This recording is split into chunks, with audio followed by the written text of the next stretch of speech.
Día 142, Lección 15, Carta a los Hebreos. Quinto, ¿por qué leer este libro y cómo entenderlo? Los consumidores prudentes procuran hacer que su dinero rinda, comprando los mejores productos al más bajo precio. Los padres sabios solo desean lo mejor para sus hijos y alimentan su cuerpo, su mente y su espíritu.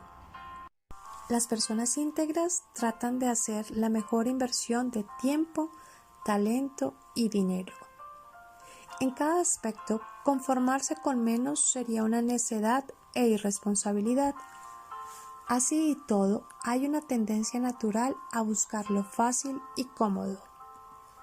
El judaísmo no era de calidad inferior ni fácil. Divinamente diseñada, era la mejor religión, que expresaba la verdadera adoración a Dios. Los mandamientos, los ceremoniales y las profecías describieron las promesas de Dios y revelaron el camino hacia el perdón y la salvación. Pero Cristo vino, cumplió la ley y los profetas, venció el pecado, superó todos los obstáculos entre el hombre y Dios, y generosamente dio vida eterna. Este mensaje fue difícil de aceptar por los judíos. Aunque habían esperado al Mesías durante siglos, estaban estancados en las formas tradicionales de pensar y adorar. Seguir a Cristo era como si repudiaran su maravilloso legado cultural y la profundidad de sus escrituras. Con cautela y dudas escucharon el Evangelio, pero muchos lo rechazaron y trataron de eliminar esa herejía.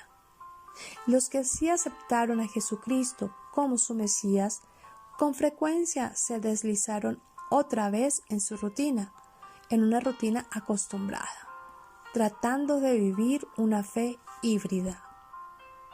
Hebreos es un documento maestro escrito a los judíos que estaban valorando a Jesucristo o luchando con su nueva fe. El mensaje de Hebreos es que Jesús es mejor. El cristianismo es superior. Cristo es superior y es suficiente para la salvación. Hebreos comienza poniendo de relieve que tanto lo antiguo, el judaísmo, como lo nuevo, el cristianismo, son religiones reveladas por Dios. Capítulo 1, versículo del 1 al 3. En la sección doctrinal que sigue, en el capítulo 1, versículo 4 al capítulo 10, versículo 18, el escritor muestra en qué forma Jesucristo es superior a los ángeles. Capítulo 1, versículo 4 al capítulo 2, versículo 18. A sus líderes. Capítulo 3, versículo 1 al capítulo 4, versículo 13. Y a sus sacerdotes. Capítulo 4, versículo 14 al capítulo 7, versículo 28. El cristianismo supera al judaísmo porque tiene un mejor pacto. Leer capítulo 8, versículo del 1 al 13. Un mejor santuario. Capítulo 9, versículo del 1 al 10. Y un sacrificio mucho más suficiente por los pecados. Capítulo 9, versículo 1 al capítulo 10, versículo 18. Después de establecer la superioridad del cristianismo, el escritor pasa a explicar qué significa en la práctica seguir a Cristo. Se exhorta a los lectores a mantenerse en su nueva fe, a animar a los demás y a esperar el regreso de Cristo. Leer capítulo 10, versículo 19 al 25. Se les advierte sobre las consecuencias de rechazar el sacrificio de Cristo. Capítulo 10, versículo 26 al 31. Y se les recuerda las recompensas para los fieles. Capítulo 10, versículo 32 al 39. Acto seguido, el autor explica cómo vivir por fe, da ejemplos de hombres y mujeres fieles de la historia de Israel. Capítulo 11, versículo del 1 al 40. Y anima y exhorta en cuanto a la vida cristiana diaria. Capítulo 12, versículo del 1 al 17. Esta sección termina con una comparación entre el pacto antiguo y el nuevo. Capítulo 12, versículo 18 al 29. El escritor concluye con exhortaciones morales. Capítulo 13, versículo del 1 al 17. Una petición de oración. Leer capítulo 13, versículos 18 y 19. Una bendición y saludos. Capítulo 13, versículos 20 al 25. Sin que importe en qué esté pensando como centro de su vida, Cristo es superior. Él es la revelación perfecta de Dios, el sacrificio supremo y perfecto por el pecado, el mediador compasivo y comprensivo, y el único camino a la vida eterna. Lea Hebreos y comience a ver la vida desde la perspectiva de Dios. Luego, entréguese por completo a Cristo. No se conforme con nada menos. En tiempo de los apóstoles se calificaba de hebreos a los judíos que vivían en Palestina, a diferencia de esa mayoría de su pueblo que había emigrado a diversos países por todo el Imperio Romano. Esta carta está dirigida a las comunidades cristianas de Palestina que se habían formado con judíos de raza después de Pentecostés. Como discípulos de Cristo habían sido perseguidos y a algunos les habían sido confiscados los bienes. Ya no tenían nada en el mundo y debían darse ánimo unos a otros con la convicción de que al fin de su exilio encontrarían la verdadera patria, a donde Jesús se había ido después de sus sufrimientos.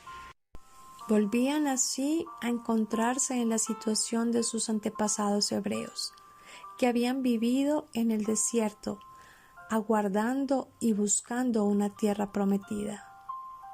No será difícil ver que esta carta se dirige a personas familiarizadas con el Antiguo Testamento. Podría tratarse de sacerdotes judíos que habían reconocido a Jesús como el Cristo y que pasaban entonces por una crisis. Siendo sacerdotes, el templo había sido toda su vida hasta ese momento. Ofrecían sacrificios y recibían en paga una parte de los animales ofrecidos. Pero ahora no solamente habían sido excluidos y expulsados del templo por los judíos, sino que de cualquier modo Cristo los había reemplazado. Creer en Cristo significaba reconocerlo como el nuevo templo, del que el edificio sagrado de Jerusalén no era más que una figura. El laico había organizado su iglesia sin tomar en cuenta el sacerdocio de los hijos de Aarón. Los sacerdotes judíos, pues él y solo él es el sacerdote, el que pone a los hombres en contacto con Dios Santísimo. De ese modo, Cristo les había quitado tanto su trabajo como su razón de ser. Por eso, a veces esos hombres que habían conocido a Jesús en su existencia humana habrán sentido la duda: ¿acaso todo ha cambiado a causa de él? Para confirmar su fe, esta carta les muestra que la religión judía, con sus ceremonias grandiosas en el templo de Jerusalén, no era más que la imagen de algo más grande. El perdón de los pecados y la religión en espíritu, aspiración de todo el Antiguo Testamento, debían ser la obra del sacerdote auténtico de toda la humanidad, Jesús, el Hijo de Dios. Ya no hay otro sacrificio fuera del suyo, sacrificio que comienza en la cruz y termina en la gloria. Esta carta ha despertado asombro y perplejidad.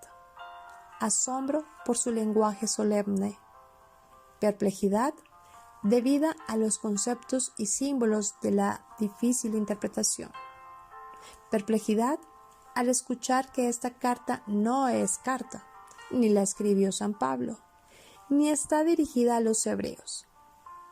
La inscripción a los hebreos pudo haber surgido por la fuerte influencia que el judaísmo helenista tuvo en este escrito. Difícilmente encontraremos un escrito más estimulante en el que mejor se vea reflejado el cristiano y la comunidad creyente, el que recoja nuestras vivencias y problemas con tanta hondura y humanidad, como lo hace la carta a los hebreos.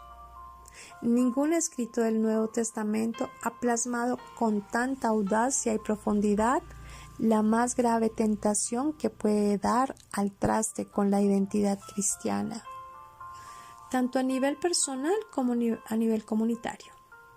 La tentación del cansancio, un cansancio proveniente no del trabajo, cosa normal y perfectamente explicable, sino de la pérdida de vista de las dimensiones reales del misterio cristiano, de sus exigencias determinantes, de sus esperanzas gratificantes.